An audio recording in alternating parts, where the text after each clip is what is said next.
Austro तारावरती मी आपल्या सर्वांचे सहर्ष स्वागत करीत आहे. मित्रांनो, 6 जूनला मंगळ महाराजांचं सिंह राशीमध्ये गोचर प्रमाणाने प्रवेश होत आहे आणि तिथून पुढचे 50-52 दिवस 28 जुलै पर्यंत सिंह राशीमध्ये त्यांचा मुक्काम होणार आहे गोचर प्रमाण करत. ओके. आणि सिंह राशीमध्ये या आधीच 29 मेला केतू महाराजांचं गोचर प्रमाणाने प्रवेश झालेला आहे कन्या राशीतून सिंह मध्ये. म्हणजे थोडक्यात काय की पुढचे 50-52 दिवस आता सिंह राशीमध्ये मंगळ आणि केतू यांची युती होणार आहे. ही तसाही एका प्रकारे अंगारक योग या सदराखाली मोडते किंवा त्याला गणलं जातं. आता ही युती तशी अत्यंत प्रभावी आणि अत्यंत उग्र या स्वरूपाची युती आहे. ओके. आता ही युती काय परिणाम घडवते, कुणासाठी फायदेशीर आहे आणि काय उपाय आहेत त्याच्यावरती हे मी आता आपल्या या व्हिडिओमध्ये सांगणार आहे. लक्षात ठेवा, मंगळ महाराजांच्या गोचर प्रमाणावरती मी एक सर्वसाधारण व्हिडिओ वेगळा केलेला आहे आणि याच्या पुढचा व्हिडिओ जो आहे ना तो प्रत्येक राशीकरता वेगळा घेणार आहे. परंतु आत्ताचा हा जो व्हिडिओ आहे तो पूर्णपणे मंगळ केतू यांची एक प्रकारची अंगारक म्हणता येईल अशी युती सिंह राशीत होणार आहे त्यात. त्यामुळं आशा करतो की तुम्ही हा माझा व्हिडिओ शेवटपर्यंत पहा, कारण यामध्ये अंगारक योगाचे किंवा मंगळ केतू युतीचे काय परिणाम होतात, काय प्रभाव पडतोय आणि काय एक सर्वसाधारण उपाय केले पाहिजेत याविषयी मी माहिती देणार आहे. मित्रांनो, मंगळ हा ऊर्जेचा, युद्धाचा, कारवाईचा, पराक्रमाचा कारक ग्रह आहे. तर केतू हा मुळातच गूढ, आध्यात्मिक आणि डिटॅचमेंट किंवा तडकाफडकी निर्णय घेऊन एक घाव दोन तुकडे याचा प्रतिनिधी आहे किंवा तो तशा प्रकारचा ग्रह आहे. आता जेव्हा हे दोघही सिंह सारख्या म्हणजे जी राजाची रास आहे, रवी महाराजांची रास आहे, राजसिक राशीत एकत्र तेव्हा काहीतरी धमाका हा घडतोच. ओके. तो चांगला का वाईट हे तुमच्या प्रारब्धानुसार आहे, तुमच्या वैयक्तिक कुंडलीनुसार आहे आणि तुमच्या कुठल्या स्थानात न होतं हे गोचर भ्रमण आणि ती युती त्यावरती त्याचे फलित अवलंबून राहतात. आता सिंह राशीमध्ये जेव्हा मंगळ केतू युतीचे प्रभाव म्हणतो आपण काय बघायचे तर ते एकतर अत्याधिक आत्मविश्वास पण अहंकाराचा धोका राहू शकतो, उग्र भाषा आणि कडवे मत मांडणे हे होऊ शकतं. त्यामुळे त्या मित्र आणि नातेवाईक किंवा कामाच्या ठिकाणी सहकारी यांच्याशी मतभेद होऊ शकतात. जोखीम घेण्याची किंवा जोखीम पत्करण्याची वृत्ती वाढू शकते. पण त्याचा दुष्परिणाम असा होईल की अचानकपणे काही अपघातांना सामोरं जाणं किंवा शस्त्रक्रिया किंवा काही अघटित घडणं या गोष्टी घडू शकतात. राजकीय व्यक्तींसाठी म्हणाल तर सरसकट सगळ्याच करता राजकीय व्यक्तींकरता हा काळ अतिशय सक्रिय पण तितकाच आक्रमक अशा स्वरूपाचा असू शकतो. करिअरमध्ये बऱ्याच जणांच्या अचानक काही बदल घडणं, नवीन जबाबदाऱ्या आता अंगावरती पडणं, आपण म्हणतो ना डिपार्टमेंट ट्रान्सफर होणं किंवा प्रोफाईल वाढणं किंवा कामाचं स्वरूप बदलणं किंवा आपण काय म्हणतो की एक प्रकारचं तुमचं जॉब बदल सुद्धा होऊ शकतात. हे सगळ्या अचानक गोष्टी घडू शकतील. काही जणांच्या बाबतीत ते चांगले असतील, काही जणांच्या बाबतीत त्या थोड्याशा तेवढ्या सुखदायक किंवा चांगल्या नसतील. अर्थात ते प्रत्येकाची वैयक्तिक कुंडली पाहूनच त्याच्यावरती भाष्य करता येईल. हे सर्वसाधारण मिळणारं फलित आणि फळ आहे. आणि जरी नवीन जबाबदाऱ्या आल्या, काही अचानक बदल झाले तरी तुम्हाला सहकार्य मिळवण्यात अपयश मिळेल. कारण केतू महाराज तिथं आहेत. मंगळामुळे आणि केतूच्या ऊर्जेमुळे तुम्हाला नवीन जबाबदाऱ्या, अचानक बदल हे घडेल. परंतु केतू महाराज हे कधी सहकार्य करता किंवा आपण काय म्हणतो त्याला जॉईनिंग हँड्स करता किंवा हँड इन हँड करता केतू महाराज कधीच फेमस नाही आहेत किंवा कधीच प्रसिद्ध नव्हते ते. त्यामुळे तुम्हाला सहकार्य मिळवण्यात अडचणी येतील, अडथळे येतील. आता सगळ्यात महत्वाचं काय आहे ना की ह्या कालावधीमध्ये मंगळ अग्नितत्व, केतू हा डिटॅचमेंट आणि सिंह अहंकार आहे, राजाची रास आहे, अहंकार. त्यामुळे काय होणार आहे ना हे कॉम्बिनेशन तुम्ही बघा. धाडसी हालचाली, अचानक बदल, अहंकार किंवा त्यातून उद्भवणारा संघर्ष आणि त्यामध्ये केतू महाराजांचा आध्यात्मिक पगडा किंवा केतू महाराजांची आध्यात्मिक दृष्टी किंवा त्यांचा आध्यात्मिक अँगल ज्याला म्हणतो या सगळ्यांचा एकत्रित असा केला ना तो परीक्षेचाच काळ असणार आहे. आता हे काय काय काय यातनं आपल्याला अर्थबोध घेता येऊ शकेल किंवा ज्याला म्हणतात ना डिकोड करता येईल. अग्नितत्वाचा मंगळ, डिटॅचमेंटचा किंवा मोक्षाचा कारक केतू आणि राजस किंवा राजाची किंवा अहंकाराची सिंहरास ही हे काय डिकोड करते कॉम्बिनेशन ते बघूया. तर मंगळ हा कृती, क्रोध, धैर्य, क्रौर्य, त्यानंतर ऊर्जा, पराक्रम आणि अहंकार यांचा कारक ग्रह आहे. तो आपल्याला लढण्याची, धाडसी पावले उचलण्याची किंवा आपण ज्यावर विश्वास ठेवतो किंवा आपण म्हणतो ना केअरिंग नेचर, त्याचे रक्षण करण्याची शक्ती देतो. पण तो जर का तो अति बलवान झाला, अति ताकदवान झाला, तर तो आपण उगीच चिडचिड होते, रागावतो आपण किंवा अस्वस्थ होतो किंवा अगदीच बेपर्वा होतो, बेफिकीर होतो. ते होतं. आणि केतू हा तसा तर एक फिजिकल ग्रह नाहीये, तो एक छायाग्रह आहे. परंतु तो आहे मुळातच डिटॅचमेंटचा कारक, अध्यात्माचा कारक आहे, मोक्षाचा कारक आहे, जो गोंधळ आला, अलिप्तता आणि अचानक घडणाऱ्या घटना आणि आध्यात्मिक ऊर्जा यांचा कारक आहे. आता तो गोष्टींना तोडतो आणि त्यामुळं आपल्याला काहीतरी हरवलंय किंवा काहीतरी कमी आहे, काहीतरी उणीव आहे, अशी आपल्याला वाटू शकते. केतू हा लक्षात ठेवा शक्तिशाली आहे, पण तो भावनिक नाहीये. राहू महाराज हे भावनिक आहेत, शक्तिशाली आणि भावनिक. पण केतू महाराज हे शक्तिशाली आणि भावनिक बिलकुल नाहीयेत.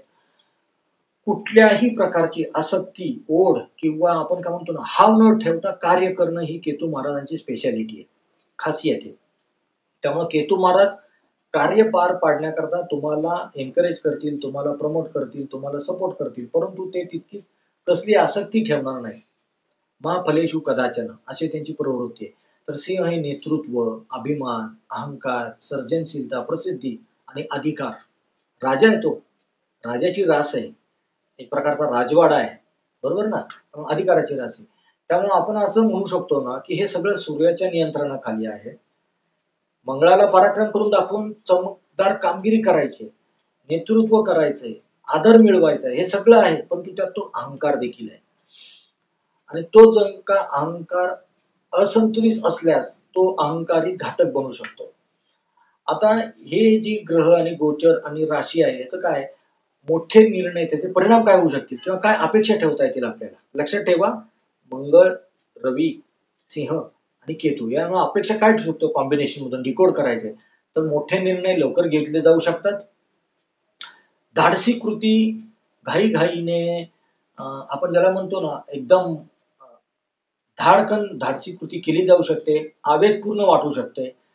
त्याचबरोबर आपण काय म्हणतो किंवा परंतु त्यामध्ये योग्य विचार किंवा प्लॅनिंग किंवा स्पष्टता नसल्यामुळे आणि त्याची परिणामांची जाणीव नसल्यामुळे काही चुका होऊ शकतात किंवा पश्चाताप देखील होऊ शकतो. मग यामुळे काय होईल की अधिकाऱ्यांशी, वरिष्ठ अधिकारी किंवा जे आहेत किंवा नेत्यांची एकमेकांशी भांडणं. आता नेते काय एकमेकांशी भांडणार नाहीत, परंतु त्यांची एकमेकांना शेहकाटशे जे चालतात ते वाढायची शक्यता आहे. ओके. मग ती राजकीय भांडणं असतील किंवा आपल्याला काही जे समाजामध्ये नावाजलेले सेलिब्रिटीज आहेत त्यांच्यामध्ये वाद वाढलेले दिसू शकतात. बॉस आणि कर्मचारी म्हणजे ज्याला सबऑर्डिनेट्स म्हणतात ते, त्यांच्यामध्ये तणाव वाढू शकतो. रागाचं प्रमाण खूप जास्त असू शकतं. अहंकार यातनं संघर्ष होऊ शकतो. लहान लहान गोष्टींमध्ये आपण म्हणतो ना इगो इश्यू होणं ते आणि विघटनकारी घटनांची शक्यता आहे. सिंह राशीत मंगळ आणि केतू यांचं संयोजन जे आहे, युती जी आहे ती एक प्रकारची ऊर्जा निर्माण करेल, जे अस्थिर पण आहे पण आक्रमक पण आहे, असं आहे. मग या काळात मंगळ हा सैन्याचा कारक आहे, लष्कराचा कारक आहे, मिलिटरी पोलिसांचा कारक आहे. त्यामुळे काही स्फोट होणं, लष्करी संघर्ष वाढणं. मंगळ हा भूमिपुत्र म्हणलं जातं, त्यामुळे भूकंप, उष्णतेच्या लाटा, वादळी वारे, आगी यासारख्या परिस्थितीमध्ये हवामानामध्ये इमिजिएटली बदल घडवणाऱ्या घटना यांची वाढ होऊ शकते. हा असा काळ आहे की तो मानवी प्रतिक्रिया आणि निसर्ग यांचं असंतुलन होण्याचा काळ आहे. आपली अंतर्गत अस्वस्थतेची भावना निर्माण होऊ शकते. प्रयत्न करूनही आपल्याला परिणामांची जाणीव नसताना सुद्धा काही गोष्टी आपण अचानकपणे करू शकतो या काळात.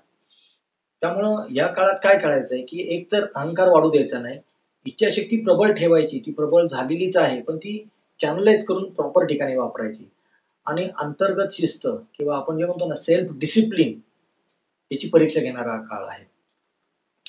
राष्ट्रप्रमुख, राष्ट्र यांच्याकरता काही निर्णायक वळण येणार आहे पुढच्या काळात. लक्षात ठेवा, कित्येक राष्ट्रांच्या करता, राष्ट्रप्रमुखांकरता हे एक निर्णायक वळणाचा कालावधी आहे पुढचे 52 दिवस. आणखीन एक आपल्या भारतीय लोकांकरता म्हणून सांगतो हे, या मंगळ केतू युतीच्या काळात भारतीय सरकार काही धाडसी आणि ऐतिहासिक निर्णय घेण्याची सुद्धा शक्यता आहे. या पुढच्या 52 दिवसात आपल्या देशाचं भविष्य एक आकार घेऊ शकतं आणि ज्यामध्ये दीर्घकालीन वाढ आणि आणि शक्ती पूर्ण असेल. परंतु हे झाल्यानंतर सुद्धा काही कठीण टप्पे असणार आहेत. सार्वजनिक अशांतता असू शकेल किंवा अंशकालीन आपण ज्याला म्हणतो ना, ते असं काही परिणाम होऊ शकतील. आणि त्याचबरोबर सगळ्यात महत्त्वाचं म्हणजे जेव्हा आपला राजा किंवा सेनापती काही पराक्रम करतात, तेव्हा सर्वसामान्य जनतेला काही एक विशिष्ट प्रकारचे त्याग करावे लागतात. कारण केतू पण आहे तिथे. डिटॅचमेंट, त्यागाचा, मोक्षाचा, अध्यात्माचा कारक आहे. त्यामुळं अल्पकाळाकरता का होईना काही गोष्टींचा आपल्याला त्याग करावा लागू शकेल. त्याची सुद्धा तयारी सर्वांनीच करून ठेवा. आणि हे सगळ्यात महत्त्वाचं जेव्हा असे काही योग येतात ना, तेव्हा आम्ही सांगत असतो, की काही योग तुम्हाला शुद्धीकरण करण्याकरता किंवा पास्ट लाईफ कर्मा क्लिअर करण्याकरता एन्करेज करत असतात किंवा ते आलेले असतातच तसेच. परंतु ह्या काळात केलेले, जे झालेले किंवा घडलेले कर्म आहेत ना, त्याचं शुद्धीकरण किंवा कर्मविपाक होणं थोडं अवघड आहे. त्यामुळे आपल्याला या संपूर्ण कालावधीमध्ये सतर्क राहून हे परिवर्तन, चेंज, बदल किंवा अचानक घडणाऱ्या घटना आहेत, याच्या आपण एक फार मोठ्या घटनांचे साक्षीदार होणार आहोत. जे कदाचित आधीच्या पिढीला किंवा 50-100 वर्षापूर्वी झालं असेल, ते आता व्हायची शक्यता आहे. त्यामुळं आपण सर्वांनी एका विशिष्ट प्रकारचं काय म्हणतो ना त्याला परिवर्तन याचे आपण साक्षीदार होणार आहोत. तसे पाहायला गेलं तर आपण बऱ्याचशा गोष्टी बघितलेल्या आहेत. युद्ध बघितलंय, कोरोना बघितलाय, कोरोनाचा लॉकडाऊन बघितलाय. बऱ्याचशा गोष्टी आपण या गेल्या 5-7 वर्षात बघितलेल्या आहेत, ज्या आधी बघितलेल्या नव्हत्या कदाचित. कारण 71चं युद्ध झाले, त्यावेळेला बरीचशी पिढी एकतर रांगत असेल किंवा मधल्या काळात असेल. म्हणजे आपण म्हणतो ना बाल वयात असतील. 65 युद्धाचे पडी पण आता तशी बरीचशी नामशेष झालेली की जी लक्षात ठेवून काही काळ बोलेल त्याच्यावरती अशी. त्यामुळं मधल्या काळात युद्ध किंवा युद्धाचे प्रसंग किंवा आपण ज्याला म्हणतो ना कोरोना आला होता. तर कोरोना नंतरचं जे संक्रमण आणि त्याचा आपण जे पाहिलं होतं लॉकडाऊन पिरियड किंवा ते जे सगळं पाहिलं होतं तो फारसा पाहायला मिळालेला नसेल. तर ते आपण पाहिलं. त्यामुळे एका प्रकारच्या काय म्हणतो ना कार्यप्रणाली, परिवर्तन, काळ परिवर्तन ह्या सगळ्याचे आपण साक्षीदार आहोत. मंगळ हा धैर्य आहे. लक्षात ठेवा धैर्य वाढणार आहे. प्रत्येकाने धैर्याने तोंड द्यायचंय. केतू हा ध्वजा मानले जाते. केतूचं चिन्ह ध्वजा आहे. त्यामुळे केतू जेव्हा सिंह राशीमध्ये आलेला आहे राजाच्या ठिकाणी तर ती ध्वजा उंच दर्शवणारी आहे. उंच फडफडणारी ध्वजा दर्शवत आहे. त्यामुळं जिथं केतू आणि मंगळ आणि सिंह हे आहेत, त्यामुळे एक प्रकारची नवीन काहीतरी संरचना घडणार आहे. ओके. जुनं पण संपुष्टात येऊ शकतं. हे आहे. आता या काळामध्ये काय करायचं? मी मगाशी म्हणालो तसं, की रागाचा प्रहर जो आहे ना, प्रत्येक वेळेला मी राजा आहे, आय एम द किंग ही भावना काढून टाका. तो जो काही तुमची एनर्जी वाढलेली ती प्रॉपरली डिसिपेट करा, प्रॉपरली चॅनलाइज करा. योग्य त्या कामाकरता आणि पॉझिटिव्ह किंवा प्रॉडक्टिव्ह कामाकरता तिचा वापर करा. अहंकार कुठल्या कुठे जाऊ देऊ नका. काही कृती करण्यापूर्वी शांतपणे थोडा विचार करून मग ॲक्शन घ्या. वाहने काळजीपूर्वक चालवा. थोडंसं जरी काही झाला डॅश किंवा थोडीशी काही हे झालं तरी भांडणं करू नका. अनावश्यक चर्चा, शिवीगाळ किंवा एक्सचेंज ऑफ वर्ड टाळा. या काळामध्ये हनुमान चालीसा किंवा मंगलचंडिका स्तोत्र वाचा किंवा आपण रामचरितमानस वगैरे त्याचं पठण करू शकता आणि आपल्या अधिकाऱ्यांचा, आपले जे सिनियर्स आहेत त्यांचा आदर करा. लक्षात ठेवा ही युती जी आहे ना ती मोक्ष आणि अग्नी किंवा आपण काय म्हणतो धूप आणि अग्नी यांची आहे. ती जर का योग्य त्या प्रकारे वापरली तर यश आहेच. यश निश्चित मिळणार आहे. अन्यथा काही अनपेक्षित धोके तुम्हाला उद्भवू शकतात. आता ह्याचे परिणाम कोणाला कसे मिळतील? तर म्हणजे जर का तुम्ही सिंह राशीचे असाल किंवा तुमची सिंह राशी केंद्र स्थानामध्ये म्हणजे 1, 4, 7, 10 स्थानामध्ये जर का असेल तर पुढील उपाय नक्की करा. एकतर मंगळवार आणि शनिवारचे उपवास करा. हनुमान चालीसा दररोज पठण करा. केतूसाठी गणपती बाप्पाची आराधना करा. गणेश चतुर्थीचं पठण करा. गणपतीला दुर्वा अर्पण करा. नारळ अर्पण करा गणपतीला आणि हनुमंताला, मारुतीला. मांजरीला दूध द्या. मांजर जर का पळले असेल किंवा अशी मांजर असेल तर त्या मांजरीला दूध द्या. केतूची कृपा मिळते. आणि मुख्य म्हणजे जितकं राहता येईल तितकं शांत राहा. रागावरती नियंत्रण ठेवा. यामध्ये सगळ्यात प्रॉमिनंट जो ग्रह आहे, ऍक्टिव्ह आहे तो केतू महाराज आहेत. तर त्यामुळे केतूचा मंत्र ओम केतवे नमः किंवा मंगळाचा मंत्र आहे ओम अंगारकाय नमः याचा रोज 108 वेळा जप करा. हे तुम्हाला बऱ्यापैकी इफेक्टिव्ह किंवा बऱ्यापैकी मदत करणारं ठरेल. आता ही युती जी आहे ती कुठल्या लोकांना फायदेशीर ठरू शकते? तर पोलीस दल, सैन्य दल, स्पोर्ट्स, डिफेन्स, लष्कर यांच्याकरता नवीन-नवीन ऊर्जा किंवा नवीन-नवीन संधी मिळू शकेल. आणि ज्यांना आध्यात्मिक साधना करायची आहे, लक्षात ठेवा, ज्यांना आध्यात्मिक साधना करायची आहे, त्यांच्याकरता हा योग प्रचंड चांगला आहे. आध्यात्मिक साधना करण्याकरता किंवा आध्यात्मिक प्रगती करण्याकरता. हा तसा फळदायक कार्य आहे, काळ आहे आणि कार्य देखील तुमचं त्याच प्रकारचं होऊ शकेल. फक्त एक करायचं, राग आणि अहंकार टाळा. मित्रांनो, ही सिंह राशीतील मंगळ केतू युती ही एक प्रकारची अग्निपरीक्षाच असते. त्या अग्निपरीक्षेचा योग्य वापर केला म्हणजे सोन्याला सुद्धा कस लावताना अग्नीतनंच काढतात आणि त्यानंतर ते झळाळून येतं आणि त्याची किंमत आता तुम्हाला माहिती आहे किती.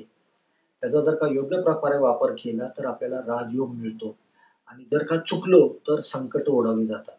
जर तुम्ही या कालावधीमध्ये मंगळ केतू युतीचे सिंह राशीतील काय प्रभाव आहेत, काय परिणाम आहेत, काय काळजी घ्यायला पाहिजे, काय कशाप्रकारे त्याचं परिमार्जन करता येईल, हे जर का समजून घेतलं, त्याप्रमाणे वागलात ना, तर निश्चितपणे तुमचा येणारा भविष्यकाळ उज्ज्वल असणार आहे. जर का कुणाला त्यांच्या वैयक्तिक कुंडलीच्या अनुषंगाने किंवा वैयक्तिक जन्मकुंडली कशी आहे, त्यानुसार या मंगळ केतू युतीचे काय परिणाम होत आहेत, ते जर का बघायचं असेल, तर कृपा करून आमच्याशी तुम्ही संपर्क साधू शकता. मी खाली डिस्क्रिप्शनमध्ये माझे WhatsApp नंबर वगैरे दिलेला आहे. तिथे आपण त्या युतीचे काय परिणाम आहेत ते अभ्यासून तुम्हाला सांगू शकतो. मित्रांनो, माझा हा छोटासा प्रयत्न होता. मंगळ केतू युतीचे काय परिणाम होतात, काय फल मिळते ते सांगणारा. आशा करतो की माझा हा व्हिडिओ आपल्या पसंतीस आला असेल, तर कृपा करून माझ्या या चॅनलला लाईक करा, सबस्क्राईब करा. माझ्या हा व्हिडिओ आपल्या मित्र-परिचितांना देखील शेअर करून त्यांना सुद्धा या माहितीबद्दल अवेअर करा. त्यांना ही माहिती शेअर करा. धन्यवाद.